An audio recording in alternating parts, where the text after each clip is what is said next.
the year is already over and we've played some amazing games. There have been a lot of great titles to enjoy, and there are still plenty of games coming in the near future that I am really excited for. I want to share with you my personal picks for the best indie games of the year. I know, many of you might not agree with what you will see, but that's okay, we all have different tastes, and I would love to hear what your favorite picks are. Leave me a comment, a list, or just share what you've been playing this year. I will soon make another video about the best indie hidden gems, so this list will be a bit bigger, let's say. So go grab a snack and relax, because I'm about to take you on a small journey. Let's start the list with Last Epoch. This game was very good. I mean, I've been playing Path of Exile for at least 10 years now, and I needed something fresh. Don't get me wrong, I have literally thousands of hours in Path of Exile, and now there's a Path of Exile 2, which I am currently playing and have almost 100 hours in, but I really needed something new. Last Epoch gave me something that other games in recent years couldn't. This is your classic action RPG hack and slash experience, with a lot of classes, masteries, items, mobs and other stuff. Graphically, this game looks amazing, it runs smoothly, it has a good story, but the gameplay stands out the most. It's not as punishing and challenging as Path of Exile, and that's great. There are dozens of skill trees full of amazing abilities, crafting that isn't as punishing, you know where, and in general it's a very good and balanced title that strikes a middle ground between complexity and casual play. I felt kind of relaxed while playing it, and that's why, as a veteran in the genre who's played dozens of games like Sacred, Diablo, Torchlight and many others you probably haven't even heard about, I think it deserves a spot on my list, as it brought me exactly what I needed. Next up is Minishoot Adventures, a charming little exploration and twin-stick shooter action game. In this beautifully handcrafted world, our job is to navigate a small ship through the world, fight enemies and bosses, upgrade our ship and rescue our friends.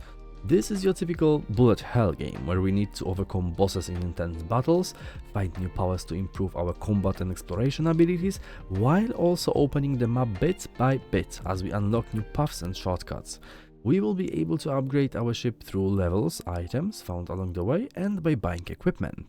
We are also able to find adorable friends along our way, and each of them will help us in their own game. This is a game not only for veterans of the genre, but also newcomers, and I must say, I wasn't expecting this game to be this good. Frostpunk 2 sitting at spot number 8 is something I wasn't expecting. I was actually sure this game would be way higher, but here we are. We were all expecting Frostpunk 2, right? And yeah, we've got Frostpunk 2, but it's not exactly Frostpunk, if that makes sense.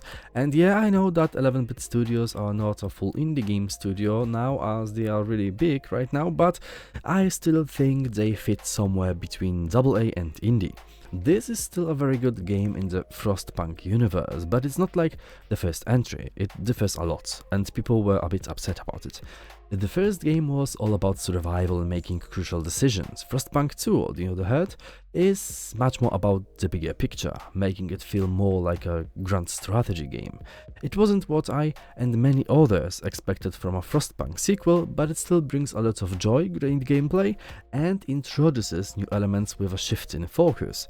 Now we've got all the important things to take care of, so if you're looking for an enhanced Frostpunk 1 experience, that's not quite it. Manor Lords is a medieval strategy game featuring in-depth city building, large-scale tactical battles, and complex economic and social simulations.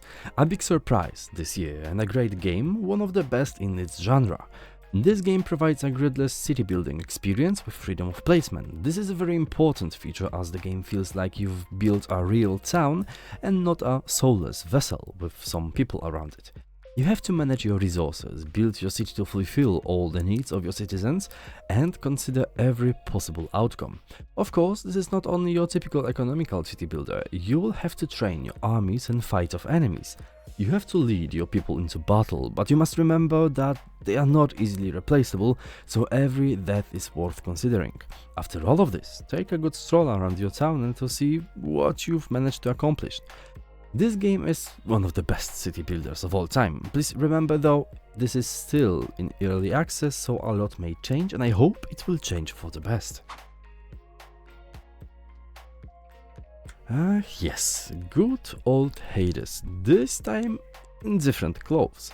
This sequel to the well-known Hades was one of the most anticipated indie games this year. In this one, we play as the immortal princess of the underworld, exploring a bigger, deeper mythic world, vanquishing the forces of the Titan of Time. Similar to the previous game, Olympus stands by our side, empowering us with the might of the gods. We will encounter dozens of new characters, monsters, as well as some familiar faces. Every run is unique, offering great replayability with exciting new mechanics. This title provided everything good we know from Hades and even gave us some already iconic moments, like a very surprising fight with Kronos. Balatro is, well, very special. You could say that about every game on this list, but tell me, how many poker roguelike games do you know, huh? This is a very satisfying deck builder game where we play illegal poker. If you enjoy cards, some adrenaline and most importantly poker, then you will love this one. You don't have to think about everything, so don't worry, the game will do the math for you, but you still have to be patient and make decisions. Is this game actually a poker game? Well, yes and no. There is not much about traditional poker in this game, but I think that's great. You can use a variety of different mechanics, cheats, and other tricks to increase your score. There are some things that don't exist in real poker but are present and great in this game. It is hard to describe a card game, especially something like Balatro, and this title is rocking every indie list as at least top 3 game, and don't get me wrong, I think it's a great title, but I personally have spent a lot more hours in other titles that we are going to cover in just a second. Yet another gem. This game is called Animal Well, and as the title suggests, we will delve into the animal well and explore a non-linear world with tons of secrets. The first thing that catches the eye is the art style. We have great pixel art rendered in a very intriguing visual style. As we explore the world, we will encounter a vast array of strange creatures, some small, some big, some helpful, but others not so much. Our primary objective is to explore this dense and atmospheric world, light candles for our safety, and to complete our map, discover secrets, and solve puzzles. The developer ensures that hidden puzzles will be waiting to be discovered for years. We'll have to collect items with multiple uses, pay attention to details and understand how meaningful they can be, and most importantly, survive. Since we are defenseless, we will need to be clever and use the environment and items to our advantage. It is a fun game with great mechanics. It is short, very chill, with a lot of puzzles and some boss fights. This is how you make a good game, to be honest. Everything in this title is pleasing and well done. It is just an amazing title. Now something you might have expected. Let's go back as far as February 2024. Enshrouded is one of the best games this year and I had a blast playing it. It is a survival crafting game very similar to Valheim. Is it better than Valheim though? Well, yes and no.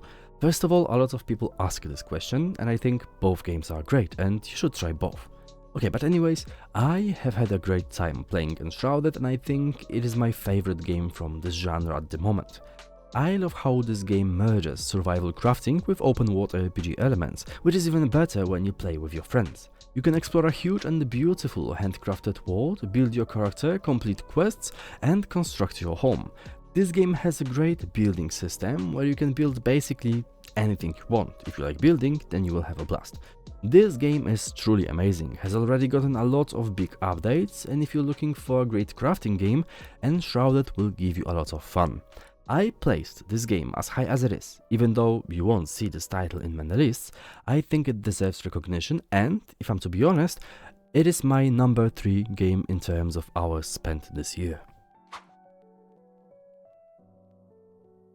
Palworld immediately stole my heart. I heard about this game some time ago, and from the trailer I was like, meh. Another strange idea about merging some gameplay elements that are not often seen together. I mean, a shooter, survival crafting game, creature collecting game, and what else? Come on, that sounds like something that's not gonna work, but then it was released and I was like, that looks good. I bought the game and I was hooked for days. I played a lot, and I mean a lot. I finished the game, had a lot of fun, and I'm glad I gave it a chance. This game destroyed every possible record, and not without a reason. Of course, with a game this big and with such an impact, there was a lot of controversy around it, a lot of hate and other stuff, but there were also people, including me, who didn't really care and had a great time.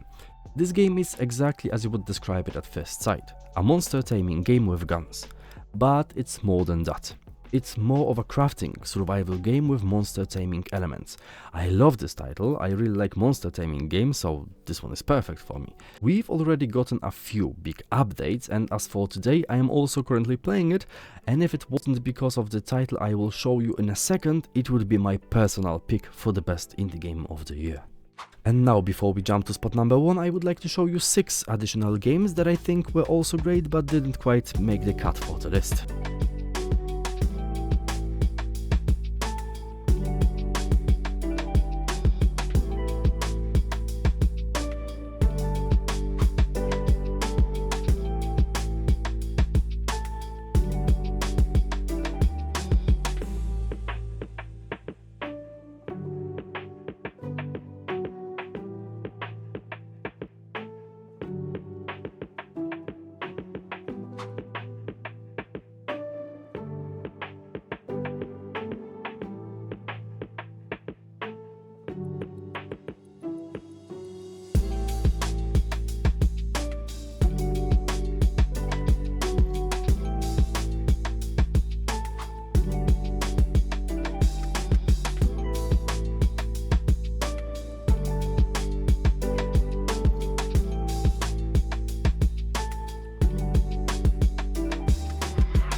And last but not least, at spot number 1 we've got Core Keeper. Awaken as an explorer in a long forgotten cover teeming with untold secrets. This is one of the best, if not the best, full releases of this year. This title is a mining sandbox adventure where you will harvest relics and resources, craft advanced tools, build your base and explore a dynamically evolving world. Everything is for you to conquer and discover. This is one of those games that won't hold your hand. You have to explore to progress, you have to be curious, you have to look for answers and have fun. It's like a merge of Stardew Valley, Minecraft, Terraria and Factorio, like seriously. You can play solo or with friends, discover beautiful and long forgotten ecosystems with interesting lore, fight tons of various monsters and bosses, craft items and build your cozy underground house. This title just stole my heart, really. I bought it and spent stupid amounts of hours playing it. It was really popular back in the day and not without a reason. This game offers everything you look for in a title like this. It has beautiful pixel art style and really, it looks gorgeous. It is challenging, it has a lot of content to offer, seasonal events and so much more. I am currently just playing and leveling up my character, and in the meantime I'm searching for decorations and building my base. It is easily my top 1 game this year. And that's everything for today. I really hope you liked this video, and I was kinda stressed making it, but well, you know how it is. I hope you will respect my picks and share yours. Yes, I would love to hear your thoughts and see what your indie game of the year is. I also want to take a minute to thank you all from the bottom of my heart for all the support this year. It was a hard year, but I am really glad with what I've managed to accomplish and achieve with my YouTube channel. Now let's start another year with high hopes and motivation. Thank you all for watching, and I wish you the best in the new year.